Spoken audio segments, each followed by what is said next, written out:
Hello friends, મારી YouTube ચેનલમાં આપણું સ્વાગત છે. આજે ગરમીનું તાપમાન 45 થી 50 ડિગ્રી તાપમાન વધઘટ થાય છે. એમાં બહુ જગ્યાએ બાઇકોમાં, ટુ વ્હીલરમાં આગ લાગે છે. તો હવે આપણે ટુ વ્હીલમાં આગ ના લાગે, આપણે તમારી ગાડી સળગે નહીં, એ માટેનું આજે વિડીયો બનાવવા જઈ રહ્યો છું.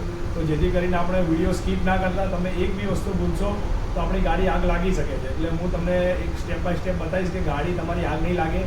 તમે બહારથી ગાડી લાંબા રૂટમાં જઈને આવ્યા હોય તો ગાડીના અંદર કઈ રીતનું શું કરવું, ગાડી કઈ રીતે મૂકવી, કઈ જગ્યાએ છાયડામાં મૂકવી અને કઈ રીતની પ્રોસેસ છે તમને ધીરે ધીરે બતાવીશ. એટલે વિડીયો જોવાનું ભૂલતા નહીં, અને વિડીયો સારો લાગે તો લાઈક કરજો, શેર કરજો, સબસ્ક્રાઈબ કરવાનું ભૂલતા નહીં. જો આપણે ગાડી લાંબા રૂટમાંથી તમે લઈને આવો છો તો ગાડી તમે સાઈડ સ્ટેન્ડમાં મૂકો છો તો અહીંયા ગાડી ખરાબ થઈ ગઈ હોય છે. તો હરેક ગાડીમાં કાર્બોરેટરના અંદર આ ઓવરફ્લોની પાઇપ હોય છે. તો જેથી કરીને આના અંદરથી પેટ્રોલ પડે છે. તો આ પેટ્રોલની પાઇપ હરેક ગાડીના અંદર કેટલાય લોકો મેકેનિક ભાઈ કે કસ્ટમરને ના ખબર પડતી હોય તો આ સાઈડ એ પાઇપ નાખી દે છે, સાયલેન્સરની સાઈડ. તમને બતાવું આ સાઈડ, આ સાઈડ આ પેટ્રોલની પાઇપ આમ રહે છે. તો અહીંયાથી જે પેટ્રોલ પડે એ સાયલેન્સર ઉપર પડે. તો જે સાયલેન્સર ગરમ હોય એટલે સાયલેન્સર ઉપર પડવાથી ગાડીમાં આગ લાગી શકે છે. એટલે આપણા જોડે જે બી ટુ વ્હીલર હોય તો એને જે એર પાઇપ હોય એને જે સાઈડ સાયલેન્સર ના હોય એની સામેની સાઈડમાં રાખવી. હરેક ગાડીના અંદર સિસ્ટમ હોય છે. જો મેં આ રીતે લગાવી દીધી છે, તમને બતાવું, જોઈ લો. જો આ રીતે આ પાઇપનો આના અંદર ઓપ્શન આવે છે, આના અંદર પાઇપ લગાવી દેવી, બરાબર. બીજી વાત કે આપણી ગાડી ડબલ સ્ટેન્ડ કરો, ડબલ સ્ટેન્ડમાં ગાડી મૂકો, સાઈડ સ્ટેન્ડમાં ગાડી ના મૂકો. અને રાતે તમે ગાડી જે જગ્યાએ બી મૂકો છો તો આ ગાડીનો જે આ પેટ્રોલ છે એને બંધ કરીને મૂકો. જે આ પેટ્રોલ કોક ચાલુ ના રાખો, તો જેથી કરીને આપણે પાઇપ આપણી ગાડીની ભૂલી ગયા હોય તો આ પેટ્રોલ કોક આ સાઈડ વચ્ચોવચ્ચ કરીને મૂકો. એટલે ગાડીના અંદરથી જે પેટ્રોલ જેના અંદર કાર્બોરેટરમાં જેટલું હોય એટલું નીકળે, અહીંયાથી આગળ બીજું પેટ્રોલ આવી નહીં શકે, બરાબર. આ પેટ્રોલ કોક બંધ રાખો. હવે ત્રીજી વાત કે ગાડીના અંદર ટાંકો એકદમ ફૂલ હશે તો બી ગાડીમાં પ્રોબ્લેમ થશે. કે જેથી કરીને ગાડીના અંદર ટાંકાના અંદર 1 લીટરથી 2 લીટર જ પેટ્રોલ રાખો, વધારે ના રાખો. એટલે જેથી કરીને કે આપણી બાઇક છે, ટુ વ્હીલરમાં કોઈ ગાડીમાં 12 લીટર 15 લીટરનો ટાંકો આવે છે, તો મિનિમમ અંદર 4 લીટર જેટલું પેટ્રોલ રાખો. વધારે ગાડીમાં પેટ્રોલ ના રાખો. વધારે ગાડીના અંદર પેટ્રોલ હોવાથી બી આગ લાગી શકે છે. અને જુપિટર BS6માં કાર્બોરેટર છે અને થ્રોટલ બોડી આવે છે. એના કારણે આગળની સાઈડમાં જે પેટ્રોલ લખાવવાનું આવે છે, તો ત્યાંથી ગાડીના અંદર મારા 1 થી 2 કસ્ટમરને ગાડી એવી રીતના સળગી ગઈ છે. તો જેથી કરીને જુપિટર BS6ના અંદર તમે 3 લીટર સિવાય વધારે પેટ્રોલ રાખવો નહીં, નકર 2.5 લીટર પેટ્રોલ રાખો. જુપિટર BS6 ગાડી સળગી જાય છે. એના માટે મારી નમ્ર વિનંતી છે કે જુપિટર BS6 જે બી રાખતા હોય એ લોકો અંદર 2 લીટર પેટ્રોલ રાખો, નકર 2.5 લીટર, એનાથી વધારે પેટ્રોલ ના રાખો. અને હંમેશા ગાડીને ડબલ સ્ટેન્ડમાં મૂકો અને છાયડામાં મૂકો. અને બીજી વાત છે કે ગાડીના અંદર કે આ જે એન્જિન ઉનાળો છે તો એન્જિન બહુ ગરમ થાય છે. તો આવી રીતના એકદમ એન્જિન ક્લીન કરાવી દો, ગાડી વોશ રાખો. અને ગાડીના અંદર કોઈ બી જગ્યાએ ઓઇલ લીકેજ થતું હોય તો આપણે ઓઇલ લીકેજ ના બંધ કરાવી શકો તો તમે ગાડીને દોડાવી દો. તો જેથી કરીને ગાડી વધારે ગરમ બી નહીં થાય અને ગાડી ચલાવવાની બી મજા આવશે. અને તમારી ગાડી જે આગ લાગવાથી તમારી જે ગાડીમાં આગ લાગે છે એ બી બચી જશે. જો તમને મારો વિડીયો ગમે તો લાઈક કરો, શેર કરો, સબસ્ક્રાઈબ કરવાનું ભૂલતા નહીં. આપણું સ્વાગત છે. આપણે એક્ટિવા 3Gના અંદર જે 22 નંબરનો નટ આવે છે કે આ અહીંયાનો જે બોલ્ડ છે 22 નંબરનો, એ કેટલાય લોકોથી ખુલતો નથી મશીન હોવા છતાં બી. તો હવે તમને એકદમ સાવસેલી એકદમ ટેકનિક બતાવીશ કે કઈ રીતે ખોલું. આપણે એક પ્લગ પાનું લેવું, આપણા જોડે પ્લગ પાનું હરેક મેકેનિક ભાઈ જોડે હશે. અને પ્લગ પાનાને આ રીતે અંદર સેટ કરી દેવું, બરાબર. અને 22 નંબરનું બોક્સ પાનું લગાવીને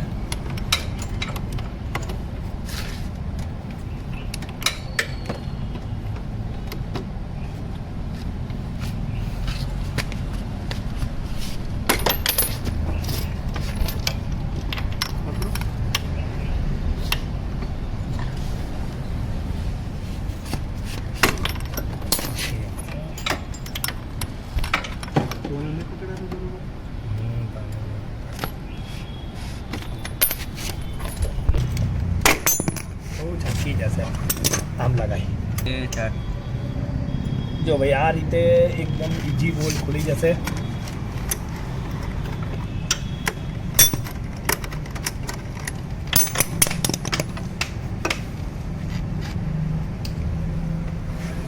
અને 30 નંબરનું બોક્સ પાનું લાગશે તો જેથી કરીને જેના જોડે પ્લગ પાનું મોટા આનાથી થોડું નાની સાઈઝનું લગાવશો તો બી થઈ જશે અને 30 નંબરના બોક્સ પાના બી સેટ કરશો એટલે ખુલી જશે.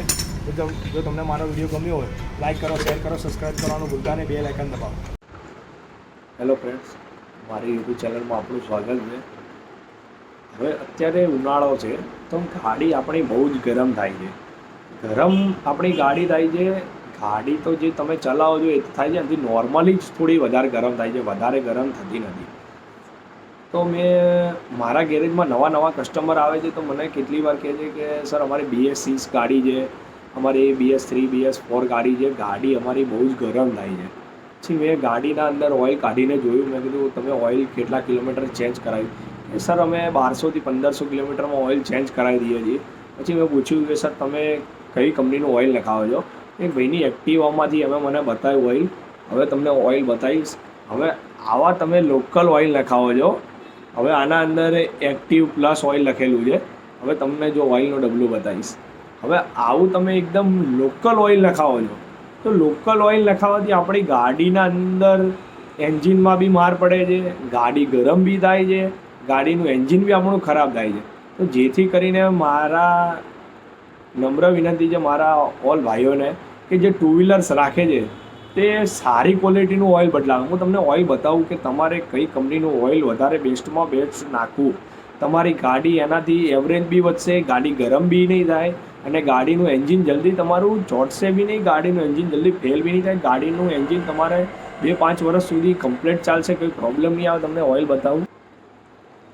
હું તમને અત્યારે ઓઇલ બતાવીશ કે તમારી ગાડીમાં ઓઇલ કઈ નાખવું. હું બહુ જ વર્ષોથી વિડોલનું ઓઇલ નાખું છું.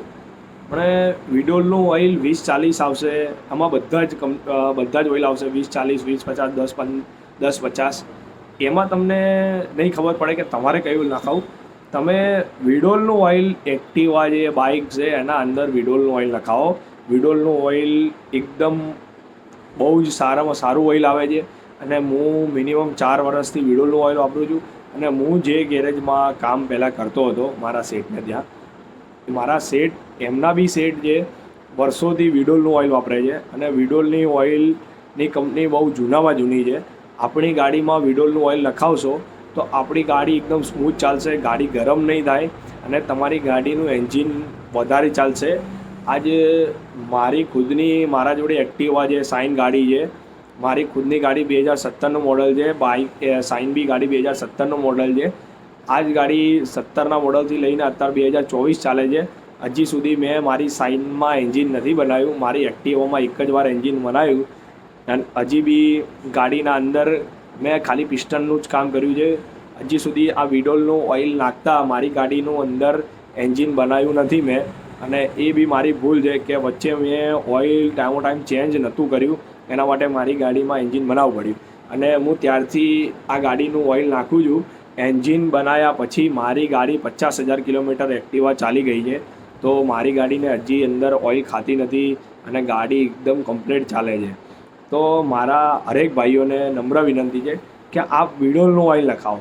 વિડોલનું ઓઇલ એકદમ સારામાં સારું અને એની જે કિંમત છે એ બી ઓછી છે. અને આપણી આપ બુલેટ રાખો છો કે સ્પોર્ટ બાઇક રાખો છો તો એમાં બી આપણે વિડોલનું ઓઇલ નાખો. તો તમે વિડોલનું ઓઇલ નાખશો તો તમારી ગાડી બહુ જ સારી ચાલશે. ગાડીના અંદર તમારે બહુ જ ફેર પડશે. ને આવા નવા વિડીયો જોવા માટે તમે મારી ચેનલને લાઇક કરો, શેર કરો, સબસ્ક્રાઈબ કરવાનું ભૂલતા નહીં. આવા નવા વિડીયો લાવતો રહીશ. બેલ આઇકન દબાવજો તો મારો નવો વિડીયો આવશે તો તમારે નોટિફિકેશન આવી જશે. બીજું કે તમારી ગાડીમાં જે બી પ્રોબ્લેમ હોય કોમેન્ટમાં લખો. અને મેં નવી ચેનલ ખોલી છે તો મને થોડો સપોર્ટ કરો. બીજી વાત કે તમે કોમેન્ટમાં લખશો એટલે હું મારો ફોન નંબર તમને આપીશ. તમારી જે બી સમસ્યા છે તમે અમદાવાદમાં કે કોઈ બી જગ્યાએ કે ગુજરાતમાં કોઈ બી જગ્યાએ રહો છો તો એવું નથી કે હું તમને ફોન તમે કરશો તો હું જવાબ નહીં આપું. તમે મને ફોન કરશો તો હું તમને માહિતી બી આપીશ. અને તમે બહાર કોઈ બી ગેરેજમાં કામ કરાવો છો તો તમે કરાવશો તો હું વિડીયો કોલમાં સમજાવીશ શું કરું શું નહીં કરું. ત્યાં કદાચ તમારી આપણી ગાડી બહાર બંધ પડી છે તો તમારી ગાડી માટે હું મદદ કરી શકીશ. તમારી ગાડી જેમ બને એમ બંધ થઈ ગઈ છે તો ચાલુ કરવા માટે હું વિડીયો કોલમાંથી આપણી મદદ કરી શકીશ કે આપણી ગાડી બંધ થઈ છે તો કઈ રીતે તમારી ગાડી ચાલુ કરવી. અને અમદાવાદના અંદર નિકોલમાં જે નિકોલ, ઓઢવ, મનમોહન, નરોડા, નારોલ એ જગ્યાએ કોઈ બી એરિયામાં આપણી ગાડી બંધ થાય છે તો સર તમે મારો કોન્ટેક કરો. હું તમારા આજુબાજુની શોપમાં તમારો કોન્ટેક કરાવી શકીશ. તમારે ઠક્કરનગર, બાપુનગર, ભીડભંજન આપણી કોઈ બી જગ્યાએ આપણી ગાડી બંધ પડે છે તો સર મારો કોન્ટેક કરો. હું તમને આજુબાજુમાં કોઈ બી ગેરેજ હશે ત્યાં કોન્ટેક કરાવી દઈશ. અને તમારી ગાડી કઈ રીતે ચાલુ કરવી છે. આપણી ગાડી બંધ થઈ ગઈ છે, આપણે એકલા છો તો ગાડી બંધ થઈ ગઈ છે તો હું તમારી 70થી 80% પ્રોબ્લેમ સોલ્વ કરવા માટેની કોશિશ કરીશ. તમે મને ફોન કરશો તો હું તમને ફોન ઉપર માહિતી બતાવીશ, વિડીયો કોલમાં બી બતાવીશ કે આ રીતે તમે ગાડી ચાલુ કરો. જો તમને મારો વિડીયો ગમે તો લાઇક કરો, શેર કરો, સબસ્ક્રાઈબ કરવાનું ભૂલતા નહીં. હેલો ફ્રેન્ડ્સ, મારી યુટ્યુબ ચેનલમાં આપણું સ્વાગત છે. આજે BS6 ગાડીના વિડીયો બનાવવા માટે માગું છું કે બહુ જ લોકોને રિક્વાયરમેન્ટ છે કે ગાડી BS6 ગાડી એકદમ ખરાબ છે. ગાડી કમ્પ્લીટ જ છે, ગાડી કોઈ ખરાબ નથી. હવે BS6 ગાડીમાં એક એમાં એવી વસ્તુ છે કે BS6 ગાડીના અંદર તમે મેન્ટેનન્સ ટાઈમો ટાઈમ ગાડીના અંદર સર્વિસને નહીં કરાવો તો જ તમારી ગાડીમાં પ્રોબ્લેમ આવશે. નહીંતર એ બી ગાડી સારી છે, એમાં કોઈ જ પ્રોબ્લેમ આવતો નથી. પણ આપણે તમારી એક ભૂલના કારણે ગાડીના અંદર પ્રોબ્લેમ આવે છે. મેં મારા ગેરેજે BS6 ગાડી રોજની 1 થી 2 ગાડી આવે છે. મેં ગાડીના અંદર હજી 3 થી 4 દિવસ પહેલાં જ એક મારા ફ્રેન્ડની સ્પ્લેન્ડર હતી. હવે સ્પ્લેન્ડરના અંદર BS6 ગાડીમાં આપણે પેટ્રોલ ઓછું રાખો છો. પેટ્રોલ ઓછું રાખવાથી ગાડીના અંદર ફ્યુલ પંપમાં પ્રોબ્લેમ થાય છે. હવે ફ્યુલ પંપના અંદર પ્રોબ્લેમ થાય છે કેમ અને ગાડીના અંદર શું પ્રોબ્લેમ થાય તમને કહીશ. ફ્યુલ પંપ ઓછું, પેટ્રોલ ટાંકાના અંદર ફ્યુલ પંપ આવે છે. હવે એમાં તમે પેટ્રોલ ઓછું રાખવાથી એના અંદર ફ્યુલ પંપ ખરાબ થઈ જાય છે. હવે ગાડીના અંદર ફ્યુલ પંપ ખરાબ થવાનું કારણ આપણી ગાડીમાં પેટ્રોલ ઓછું છે અને આપણે ગાડીમાં તો બી સેલ માર કરીએ છીએ. આપણે ગાડીમાં એમ વિચારીએ કે આટલું પેટ્રોલ છે, ગાડી ચાલુ કેમ નથી. ફ્યુલ પંપના અંદર પેટ્રોલ જોઈએ એટલું અંદર એન્જિનમાં મળશે નહીં એટલે આપણે સેલ માર કરીશું. સેલ મારીશું એટલે ગાડી બી નહીં ચાલુ થાય અને આપણે મિનિમમ 10, 20, 30 સેલ મારી દઈશું. સેલ મારીશું એટલે ફ્યુલ પંપ જે ગરમ થઈ જશે. જેમ જેમ ગરમ વધારે થાય ફ્યુલ પંપ તો ગરમ થવાથી ધીરે ધીરે ફ્યુલ પંપ થોડો ખરાબ થતો જાય. ફ્યુલ પંપ ખરાબ થાય એટલે આપણી ગાડી ચાલુ ના થાય અને ગાડી ના ચાલુ થાય પછી તમારો ફ્યુલ પંપ ખરાબ થઈ જાય એટલે 5 થી 7 હજારનો ખર્ચો આવી જાય. તમે ચાહે ખાલી મોટર બદલાવો તો 1000-1200નો ખર્ચો આવી જાય છે. તો આપણી ભૂલ છે. તો BS6 ગાડીના અંદર ખર્ચો ના આવવા માટે તમે મિનિમમ 1.5 થી 2 લીટર પેટ્રોલ રાખો. બીજી વાત કે ટાઈમો ટાઈમ એની ટોટલ બોડી 5 થી 6000 કિલોમીટરે એને એકદમ ક્લીન કરાવો. બીજી વાત કે તમે BS6 ગાડીના અંદર મેં જોયું છે કોઈ જલ્દી સર્વિસ જ નથી કરાવતું, ખાલી ઓઇલ જ બદલાવે છે. તમે એના અંદર ટોટલ બોડી સાફ કરાવડાવો, એનું ફિલ્ટર છે ચેક કરાવડાવો અને ફ્યુલ ટેન્કના અંદર થોડું પેટ્રોલ રાખો મિનિમમ 1.5 થી 2 લીટર તો આપણી ગાડીના અંદર ખર્ચો નહીં આવે. જો તમને મારો વિડીયો સારો લાગ્યો હોય તો લાઇક કરો, શેર કરો, સબસ્ક્રાઈબ કરવાનું ભૂલતા નહીં. હું આવા નવા વિડીયો લાવતો રહીશ.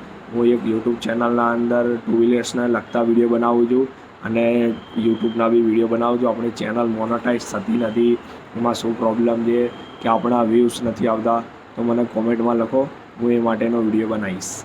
હેલો ફ્રેન્ડ્સ, મારી યુટ્યુબ ચેનલમાં સ્વાગત છે આપણું. સ્પ્લેન્ડર BS6માં અંદર ગાડીમાં ફટાકડા ફૂટે, પ્લગ કમ્પ્લીટ છે, કરંટ કમ્પ્લીટ છે, મિસફાયરિંગ થાય, ગાડી સ્લોમાં રહેતી નથી. તો આપણે ટોટલ બોડી ખોલી છે. ટોટલ બોડીના અંદર તમે જોઈ લો 6000 ગાડીના અંદર ટોટલ બોડી ક્લીન કરવી પડે. આજ સુધી 25000 કિલોમીટર જેન્યુન ગાડી ચાલી છે. ટોટલ બોડીનો હાલત જો બહુ ખરાબ છે. ટોટલ બોડી એકદમ ક્લીન કરી દેશો એટલે ગાડીમાં મિસફાયરિંગ થશે નહીં, ફટાકડા નહીં ફૂટે. જો તમને મારો વિડીયો ગમ્યો હોય તો લાઇક કરો, શેર કરો, સબસ્ક્રાઈબ કરવાનું ભૂલતા નહીં. આવા નવા વિડીયો લાવતો રહીશ. અને ટોટલ બોડી તમે સ્પ્રેથી બી ક્લીન કરી શકો છો, પેટ્રોલથી બી ક્લીન કરી શકો છો, કોઈ વાંધો નહીં. પણ જેની ઓરિંગો જે રિંગ આવે છે એવું તો હટાવી દેવું, પેટ્રોલથી ક્લીન કરો છો તો કાઢી દેવી, તો નહીં કાઢો તો પેટ્રોલથી લાંબી થઈ જશે તો નવી નાખવી પડશે. જેથી કરીને રિંગ હટાવી દો અને પેટ્રોલથી ક્લીન કરો તો રિંગ હટાવી દો. જો તમને મારો વિડીયો ગમે તો લાઇક કરો, શેર કરો, સબસ્ક્રાઈબ કરવાનું ભૂલતા નહીં. આવા નવા વિડીયો લાવતો રહીશ.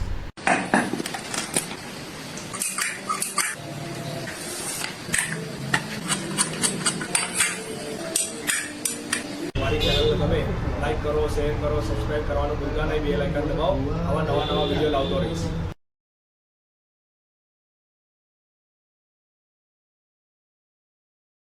મારી યુટ્યુબ ચેનલમાં આપણું સ્વાગત છે.